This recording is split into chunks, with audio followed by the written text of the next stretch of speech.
Walter Riggi, the founder of Riggi Media International, has been in the music and video business since 1982, and his knowledge is boundless. His middle name is Media. Riggi Media are a fully functional recording studio ranging from assistance in writing booking sessions for musicians to recording, promoting your masterpiece and video. ADR color correcting, camera work, and sound work. Walter has the honor to judge and delegate for the Juno Awards, a role that he still can't believe he's a part of. Walter has received an Essex County Musician Lifetime Achievement Award.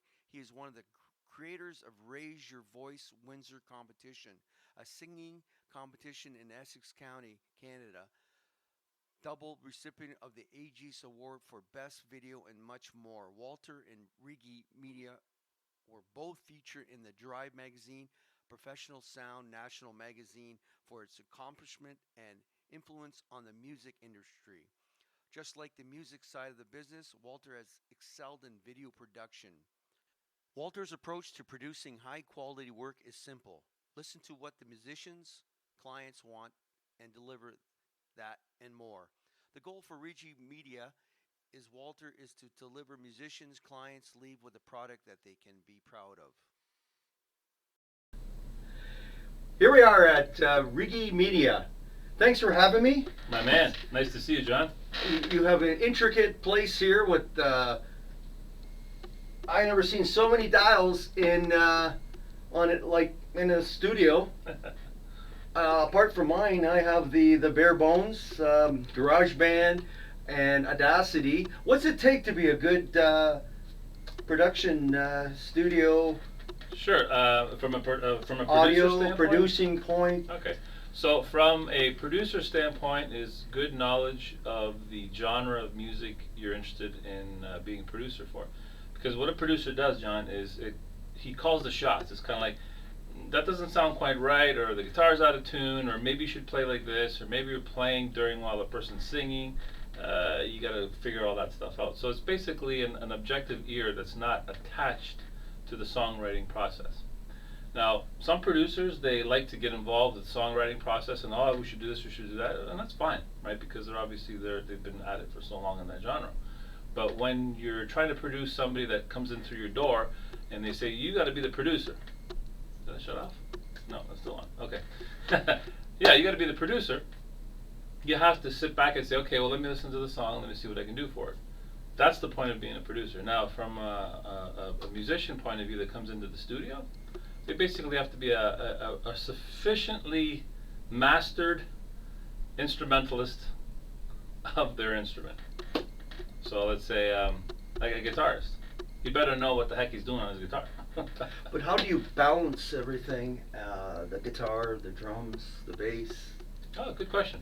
So in a live situation, it doesn't matter. You can do whatever you want and you get away with it because there's euphoria, there's excitement, there's a joy of producing your music that you work so hard at. But in the studio, it's the opposite. Less is more. So the less that you add to what you're recording, the more full it sounds. I know it sounds interesting, but that leaves space for the other guy. So back again to the guitarist. If the guitarist is constantly doesn't really leave a lot of room for the bass to do what he's got to do, or the drums to do what he's got to do, or the singer or the keyboard player, for example. So everybody needs a space and time. So that goes back to being a producer. Just sit back and say, okay, you know what? You've been playing too much guitar. You got to stop. We got to do it this way instead. Too much overkill. Yeah, overkill. Perfect. Overkill. Perfect. Yes. Great word. How do you use these instruments? Like I see, there's a bunch of For sure. dials, instruments, and meters, and absolutely. ADR. Explain ADR to me. ADR, okay. Well, ADR is automated dialogue replacement, and that's how I like to call it at least, is that where you are getting the voice actor from a TV show or from a movie or whatever you're producing, a commercial, whatever it is, to come into the studio and try to replicate the emotion and the timing of what they said originally in production. Now, ADR is like putting a Band-Aid on a production. Like maybe the sound man fell asleep at that moment when he's on set and he's holding the boom pole microphone and it's just, oh, I'm sorry, I missed your line. So the line could be on film, it could be like, yeah, and I thought, So that whole has to be replaced. Edited. Yeah, Be exactly. edited. Exactly. Yep. So that's the ADR. Yep. That explains ADR's editing. Yeah. And opposed to what I use is Windows Media. Yep. I'm still learning. I learned a few tricks from you today for the camera balancing and exposing the camera wide lens and all that. It's interesting. Yeah, thank you. Dropping it back using the 2-4 background legs and the front leg. Extend that one. That's very interesting. Very interesting. Thanks, John. But how long you been in the business? Yeah, so September 1982 was when I officially said, okay, I'm a business. I'm going at it. Fantastic. So September 2022 will be 40 years, and I don't know when you're going to put this out, but it'll be around 40 years. 40 years. At the time of this recording. I'll most likely go on tonight on YouTube. Nice. And Aspire Canada and on your Facebook. Nice. So explain this latest project you have behind us. Sure. This is a film that was written by a writer in Vancouver, and he sent the script over to his friend to see if he liked what it was like, and his friend is Dan Savoy, the owner of 519 Magazine. So Dan has a decently rich history of being involved in movies when he was in Vancouver, Saskatchewan, so he's got his chops. So when we communicated and I said, let me get involved as best way I can, he says, for sure, why don't you film it and edit it and put it all together. So this is one of the scenes from the movie that was written by this person in Vancouver. I'm trying to remember his name right now, but well, it's a Saturday morning. But this one's called Tuesday's Child, and it's about personifying the problems of a weekday. So, person on the left over there, I don't know if you can see it from there, you probably could, on that side. She is personifying Tuesday. Tuesday. Yeah. I'll pay you Tuesday for a hamburger today. How's that go? I like that. What else? I seen Chad Normandy. He was recording too. He's a very fine musician. Absolutely. And he is a member of Plugnplay that he used to play in my basement years ago. Every TGIF Friday we'd have a bunch of local people that just show up my basement and we just jam along, and it's been fun ever since, and historic too. That's true. It led up to Dipalooza Indie Rock Festival that a lot of the local artists of independent music that aired on Dipalooza. Nice. And it was filmed at the Rockstar from 2008 to 18. And so it was too much work for me, and one guy, one producer, one manager, one set designer, it was just too much. Oh, absolutely. So it led to a radio station, Plugnplay Indie, that led to YouTube, and it led to your basement. There we go. Well, first of all, the Plug-and-Play jam sessions were legendary. Legendary, absolutely. Yes. A lot of people came by the studio when they're recording, and like, oh, we're just at John's various place. Artists, yes, Good. from Guitar Army, from Destroyer to I can't think half of the people that have been in the basement and had fun just jamming in your basement. It's like a big video game that you apply yourself. You play guitar, play drums, play your instrument, and participation, satisfaction. Oh, love that. Yes. So tell me more about recording. Sure. And your production. Yeah, no problem. So recording here, we have a Studer, a 24-track tape machine, 2-inch tape, that we use in two different ways. One, you can record on the tape itself, so it'll be like really old school, as they call it now. And then the other one is to use that Studer as a pass-through to get to Pro Tools. So this way it gets the warmness and saturation of tape and the mechanics onto the recording itself. So we pride ourselves on having that. I'm really excited to have that machine. It's a lot of fun to use it. On this side over here is our rack system, where we have compressors, equalizers, limiters, and special effects units, a de-esser as well, and some saturation effects, which are really kind of neat to do. Yeah, they're available as plugins, but something about the electronics of it that just gives it a bigger width in sound. So the tape is analog and this is digital. So you're converting both of them together, or how's that work? Yeah, good question. The special effects units are digital, but the rest of the stuff, the compressors, the equalizers, that's all analog. Yeah. So, like special effects would be like a reverb or a delay, right? So that would be digital. But everything else, like the compressors are analog, limiters are analog, the saturation units are all analog. So. Fantastic. Yeah. Tried to maintain What kind that. of advice would you give to the audience out there about recording or starting a production company? Well, you can, for recording, if you mean like coming to a studio or trying to do it on their own? Both. Oh, okay. So if you're trying to do it on your own, it's a huge learning curve, because to get a sound that is radio ready, as the terminology used to be, or Spotify ready, or Tidal ready, it's a big process. So be prepared to learn recording as much as you learn how to play your keyboard or your guitar. Just to plug something in doesn't necessarily mean it sounds good. It's a matter of comparing what you've recorded to what's already commercially available. If you find that they sound the same and the width is there and the presence is there, then okay, then you've got something going. But if it's not happening, then you have to double down and really learn more. See what the manuals of the manufacturers of the software have to say. Like, read the PDFs. I always laugh because so many people say, well, how do you do this? Did you read the PDF? No, I'll just get a tutorial. Well, obviously you didn't read the PDF and you didn't get the tutorial because you're asking the question. So there's something missing in the logic there, right? So from that point of view, if after a few years you finally got the sound that is competitive enough with Tidal or Spotify or any of these things, then okay, you're going along on the right path. Otherwise than that, I strongly suggest that you team up with someone. Collaboration is important, and have one person do one thing and you focus on your other thing. Because just like you said, John, when you did the Palooza, right? So many things you were in charge of, which was great that you were doing it and you were excited to do it, but after a while you burn out. Burn out. Right? It's kind of like, what am I doing this for? So the same thing with recording, right? It's old school is true school, where you get people in the room to write the song, you get people in the room to record the song, you get people in the room to perform the song, and that's the true gem of it, because that's how you learn. Yes, exactly. Using the type of equipment makes a difference too. True. So using Audacity, that's what I use for recording, and GarageBand, and it takes a good ear too.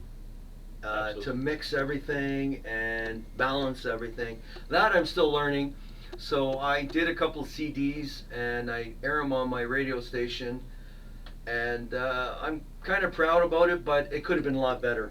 So if we had a recording artist like yourself, producer, it'd probably sound excellent. But all in all, it's a fun way of a spare time and getting out your music out there and enjoying just playing music and listening to music. Love it.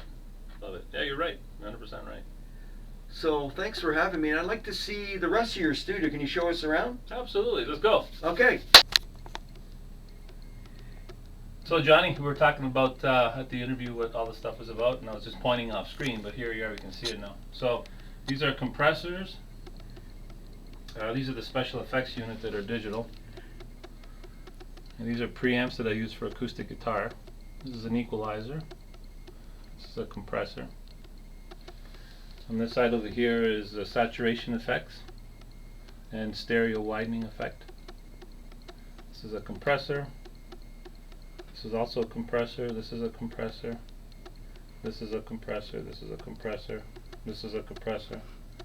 This one is a de-esser for vocals, so to get rid of that sound when you're speaking. And then this is another special effect unit. Looking back on it, I think I got too many compressors. Explain this big board here that you can drive an airplane with. Yeah, pretty well. So this is the console for mixing. I'll move the chair so you can see a little bit better. So this is the console for mixing. So when I activate Pro Tools, a little bit lower so maybe it'll help you there. So when I activate with Pro Tools, this one is actually my console.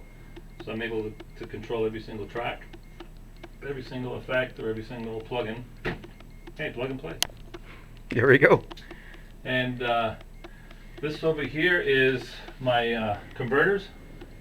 So this is what takes like a microphone or a guitar or an amplifier or whatever and converts it into Pro Tools digital. This over here is my controller for my tape unit, which I'll show you in a little bit. This here is a drum machine unit from Native Instruments. On this side over here is a patch bay. It's basically command central for everything hardware. Just plug it into here. Plug and play. Plug and play, buddy. These here are my preamps.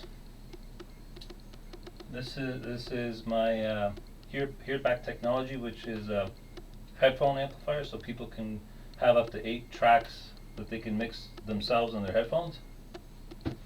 This is a guitar effect unit, and this is another electronic special effect unit. And then I've got speakers here for all kinds of wildness. So I use the Mackie speakers, the 2 black ones over here, for when I'm tracking, to make sure I'm getting the full frequency spectrum of the instrument that's being provided. Then these Yamaha ones here I use for verifying like guitar music and sometimes mixing, sometimes go through there. But then this one here is my secret sauce that I use for mixing for streaming or for CDs or whatever they want. It's an Orotone speaker.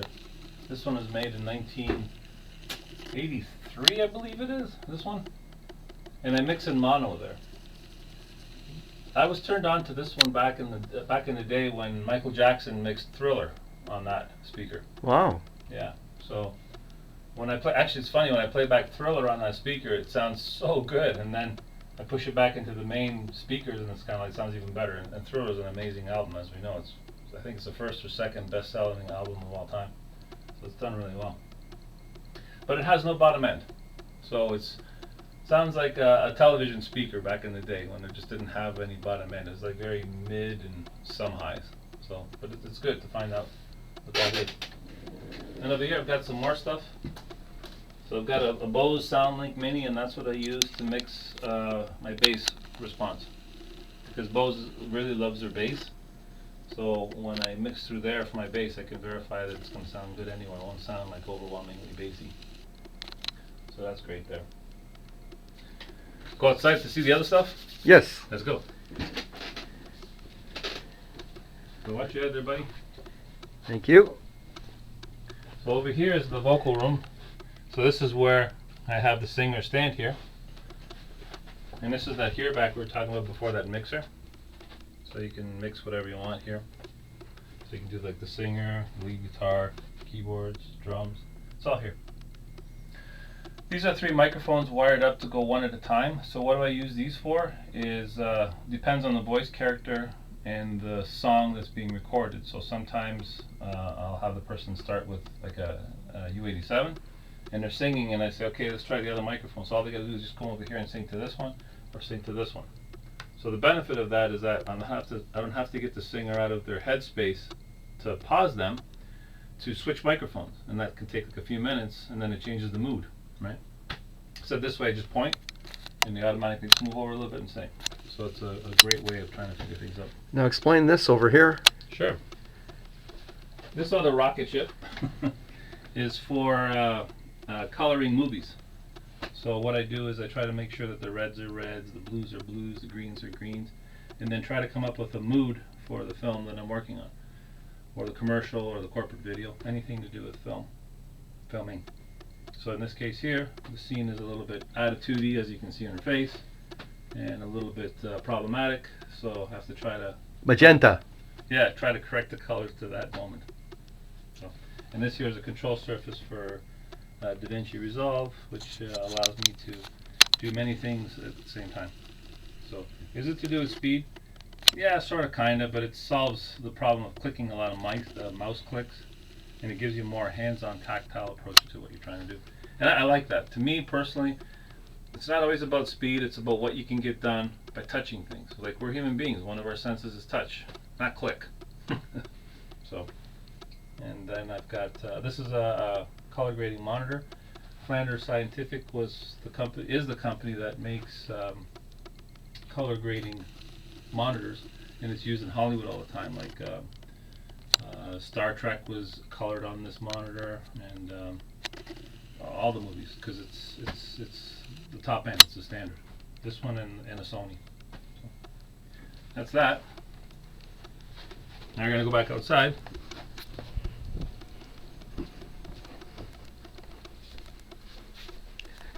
So this side over here is for guitar players. It's a little guitar heaven.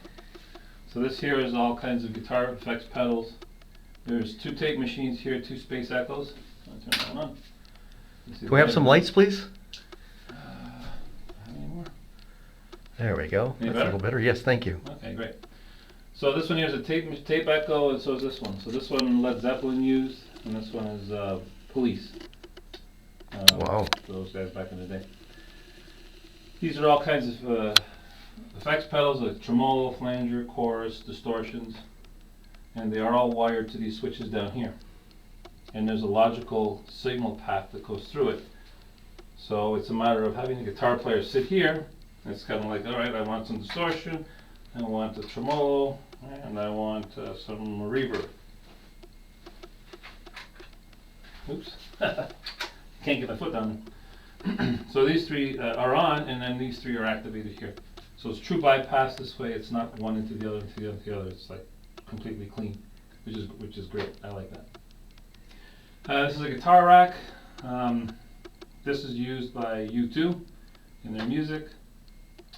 This one is a pitch transposer, and it was used in Yes, Owner of a Lonely Heart, when he does that guitar solo. It was done on this unit.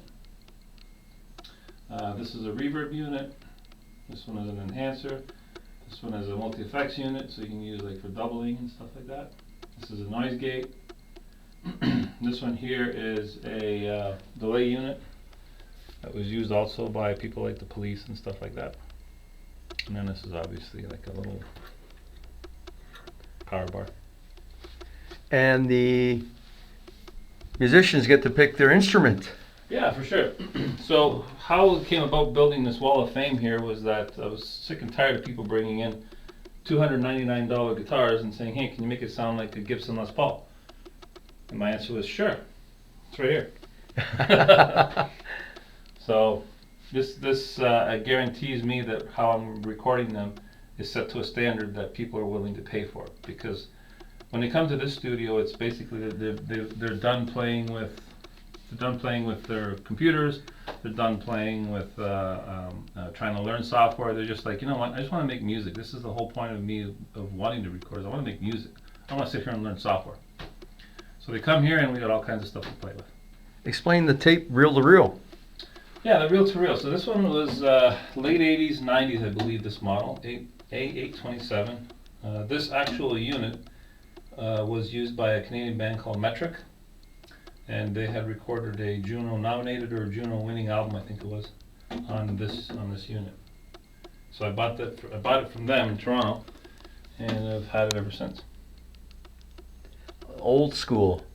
Yeah, tape, 2-inch tape. You can see it here. I'll push play. Now, do you have to cut that and put a piece of tape like they used to do that, or? Yeah, I could do that if I want to. If it's real hardcore editing, yeah, for sure. But that's what it looks like running. Awesome. So right now it's set to 30 inches per second. That's how many inches are going past the tape head, which is under here. Right. Here's the tape. RPMs. That's right. And then I can go down to 15 if I want to. And go down to 7.5. So when it's doing that, it's recording at a certain RPM, right? Yeah, exactly. So what's that make? Is that better for editing? It can be for sure. But the reason why you'd want to go slower or faster is it depends on the style of music you're doing. If a song is very bright and airy, then you want the tape to go faster, 30 inches per second. So that captures more of the treble, the high end, better fidelity. If you want to do something that is more like jazzy or dark and relaxed, then you probably want to go 7.5 inches. And that kind of shaves off some of the brightness of the music and enhances more of the lower end. It's just, I think the right word is physics of how things work, or electromagnetism, one or the other. Now explain the 24 meters here. Sure. Each meter is to one track. So this is track 1, track 2, track 3, and so on. Okay, so you get 24 tracks. That's all you get. And this one here? This is the remote control. I often wonder, can I get PBS on this or not? I'm not sure. So as I'm moving this around, you can see it's moving the tape. Now, how often do you use this thing? All the time. All the time? Every time you record music? Yep. Fantastic. Yep, I like it. It's this is connected with this unit over here, John. I think I was mentioning that before class. Okay. Right, so this one interfaces with the Pro Tools system. And that's your software, Pro Tools? Yeah. That's one of the better ones? It's industry standard because of what it can do. High grade. Yeah, there's other software that do things as well, but I find Pro Tools is one that's been around the longest. It's purpose built for doing high-end syncing work. You can do things on Audacity too, but you'll find after a while things get limited and you reach a ceiling with all the other software. That's what I found. So when I went to Pro Tools, there really is no ceiling, nothing to worry about there. It works well. It locks extremely well with hardware, and in here that's extremely important to me, the locking well with hardware. Now show us your audio room here with all the instruments.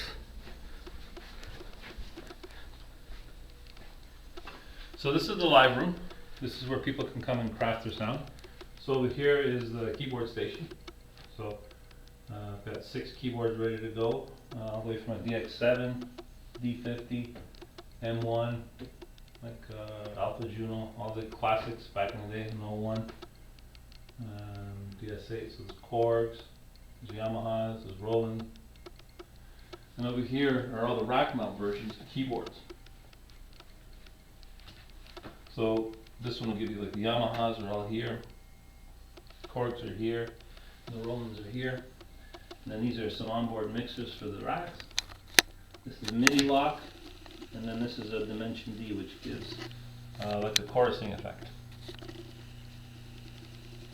Wow, a lot to know.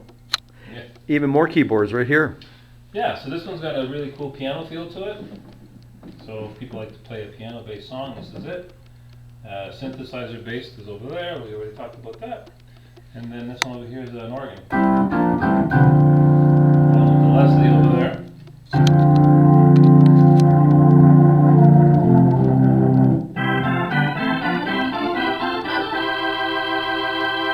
Nice. So the artists can come and pick their instrument. Yeah, exactly. They can bring their own. I don't stop anybody from bringing their stuff. But I just know that the stuff that I've chosen works extremely well for recording. That's all. But anybody can do whatever they want. So over here is the drums. This one over here is Yamaha Recording Custom.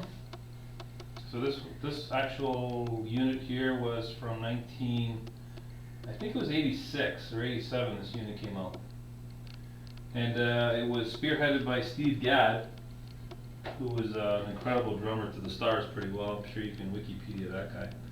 And he went to Yamaha and said, I want a drum that can plop down a recording studio and it's going to sound produced and ready to go. Like a Neil Peart system. system. As well too, for sure. And you can change up all your snares.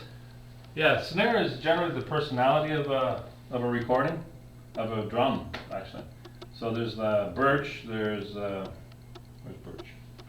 Birch is here, there's, this is birch, this is mahogany and birch, that one's aluminum steel, this is copper, there's a maple one that's being used for recording over there. So there's a selection between the wood and the steels. So how, this may seem overwhelming for a drummer, but it's also a toy land. And I always tell the drummers, excuse me, I say, figure out what you want to do. Figure out what you want to sound like. And they're like, well, I don't know. You tell me. I said, well, grab a stick and go tap something. And 100% of the times when they go tap something, they're like, oh yeah, this is it. This is perfect for the song. And that's it. That's all you got to do. So. And the choice of amps. Yeah, for sure. So the amps, I go from British style, Vox, the Beatles, the Who, They used Vox. Who else? I think Pink Floyd, I believe, used Vox, I believe. Then over here we've got Fender. How can you go wrong with Fender? They're very versatile. It can be from clean to, they take all those pedals that I showed you there extremely well. These are Roland amplifiers, so this one gives you that sound of the Police. So if you get a Strat, that tape machine I showed you, and this, you can play Police all day long and you sound exactly like it. Those those ain't solid state. Those are tube, right? Actually, yeah, these ones are solid state. This is the only solid state amplifiers I have in here, which is hilarious because they sound amazing. They look tube. They look vintage. You're right. Actually, these ones are vintage. These ones are literally from the 80s. But you're right. Yeah, they do look tube. They got that girth, right? This is a bass amplifier. So this is a great live bass amplifier, great for rock and recording, great for country rock, Christian rock. It's got that meaty, beefy sound, like that. Rah, that's what it's got. That. Kiss that uses too. that. Yeah. It's very versatile. Ampeg is like a bass player's dream. This is a Marshall JCM 800. This one you can do 80s rock, some 90s rock all day long, and it's just very versatile, crunchy amp. It gives you that nice mid-range sound that you can work for lead and for rhythm. Mess Engineering, if you're looking for heavy metal, even some Santana leads, you can really do good replication on these ones. Chad Normandy was using that the other day. I saw it on your page. Yeah. The Monster. Yeah. 5150 is used by Van Halen. Yeah, actually this was a 90s model, and this is the first iteration of the 5150 that Eddie crafted and went to Peavey and said, hey, can you make this in the States? So that's his signature amp. Yeah, this is his first version of. Yep, this is it. Wow. This up here is called a rock crusher or a power soaker, if you will. And what this does is that you can turn up the gain and the volume louder on an amplifier, and then this one just drops the volume down a bit. That's going to the speaker. What that does is that it makes your amp cook just enough without blowing the heck out of the room, right? And it's just trying to find that sweet spot between making it sound overdriven and recorded properly. So it's neat.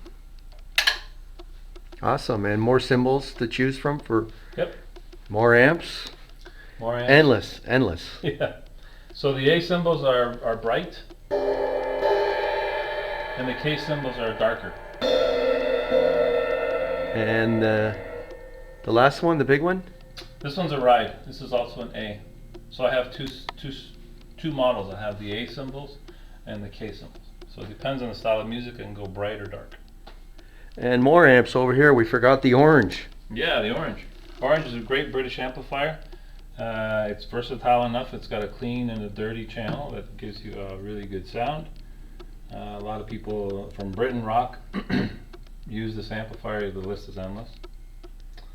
Over here, we've got trainer amps. So this one was the YBA-1. And this is the reissue of it. They only had made, I don't know how many they made. They just brought back all the original technicians that worked on the original amplifiers to come back and do the reissue. And this one here with Gibson SG, you can do AC/DC and you're in the zone. It's that good. High pitch, right? Yeah, you got it.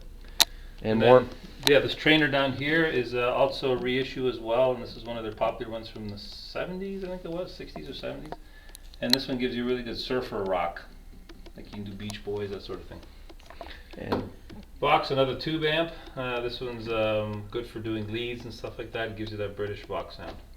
nice. And last but not least, we have Fender.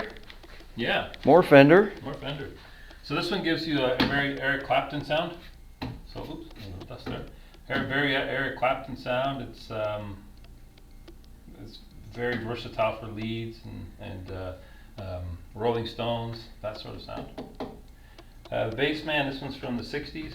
And this one here is an incredibly clean sounding amplifier. If you want to get it to break up and crunch a little bit, you really got to give it a lot of volume.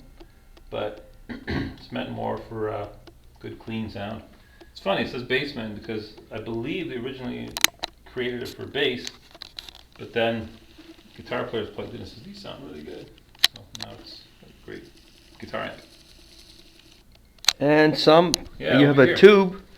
tube amp. Is that a tube? Yeah, this one's from I believe middle 60s, and this one is a tube amp as well. The tubes are back here.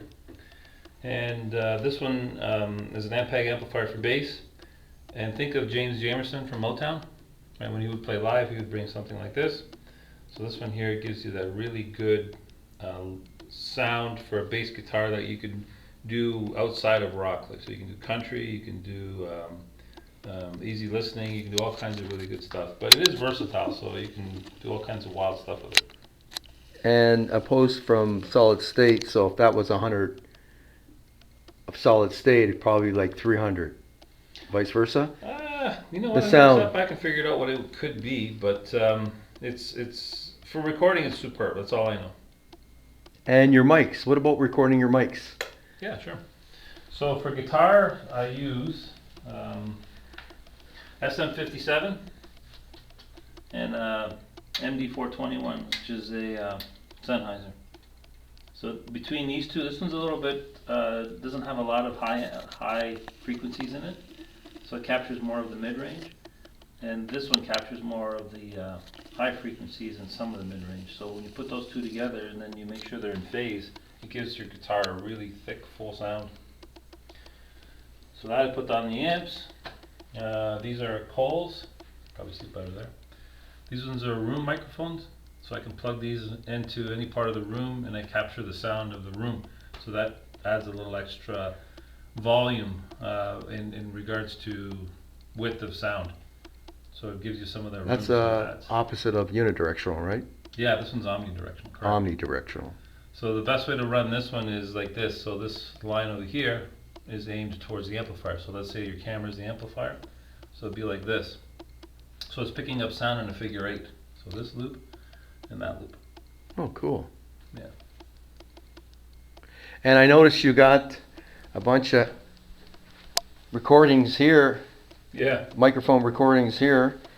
Yeah, Oh. so inside the drums I've got a sub kick, which captures a lot of the, remember back in the day when people used to put subwoofers in their car and you can hear them? They still do it actually. Driving down the street all you use Boom, boom, boom, boom. Yeah, so this captures this. This is actually a speaker wired up as a microphone, so which is interesting. So there's a speaker inside here. So there's two other microphones inside. There's an AKG inside, D112 is inside. That one goes right up against the beater on the other side. This one is a Beta 52A from Shure, and this one captures the blowhole. And then this one is Neumann U47 FET, which captures the width of the sound that's coming this way. So you got 2 to 3 microphones just from the bass drum. Yep. Because that is the heartbeat of the song. True. Yeah. Then in mixing, I can pick one or all of them, as long as they're in phase. Oh, yes, you can mix them. That's Yeah. true. Yeah. But it's a lot easier doing this than trying to figure out what to do after the fact, which I don't like doing that. And now you got some for the tom-toms too. Yeah, so I've got more Sennheiser microphones for the toms, just like the ones we use for the guitar. So these are here. I got 1, 2, 3, 4, one for each tom. And on the snare, I've got some 57s as well, just like on the guitar amplifiers before. So there's one on the top to capture the stick hit, and there's one on the bottom to capture the snares, the wires. Okay. The wires underneath. Last but not least, what's a Leslie? Sure. A Leslie is best way I can say to describe it is for the lay people out there is, you know, when a train passes you by and then it passes, you hear like meow, sounds like the pitch drops Right. when they're blowing the horn. Right, that's called a Doppler effect. So a Leslie does the same thing. What it has inside is it's got two speakers that two horns like this, and they just rotate like constantly in 360. So what that does is that it just takes the sound and just flops it all over the room, just like spins Right. it all over the room. So I it's see. bouncing off of all kinds And of it balls. balances it from high to low? Yeah, in a sense, yeah. It depends on where you're placing your microphones. But the purpose of that is to create a natural Doppler effect where you're mixing the delayed sound of the speaker spinning the sound around, the music around, to what it's capturing in the front. So it adds like a natural chorusing effect. There's also a speaker in the bottom too that's more of the subwoofer, and that rotates as well. So when you're miking it, you probably would put 2 microphones in the top, 1 in the bottom, and then the room mics. So that gives you a really thick and rich. So where can someone find you and contact you for recordings or production? Sure. You can find me at riggimedia.com, RIGGI media.com. That'll take you to a website. You can find me on Facebook, Walter Riggi.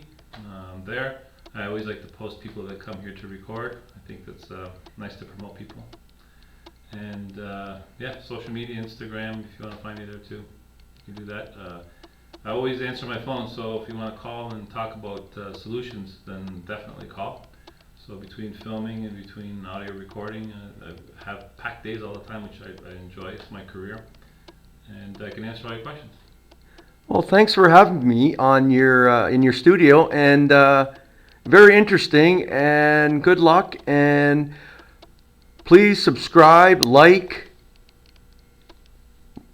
my YouTube station, and press the button, smash the button. There you go. Thanks, John. Thank you very much for allowing this opportunity. Been a fan of your work for a long time. This is really cool to be on your show, and I'm excited. Thanks for having me. Anytime. Bye now.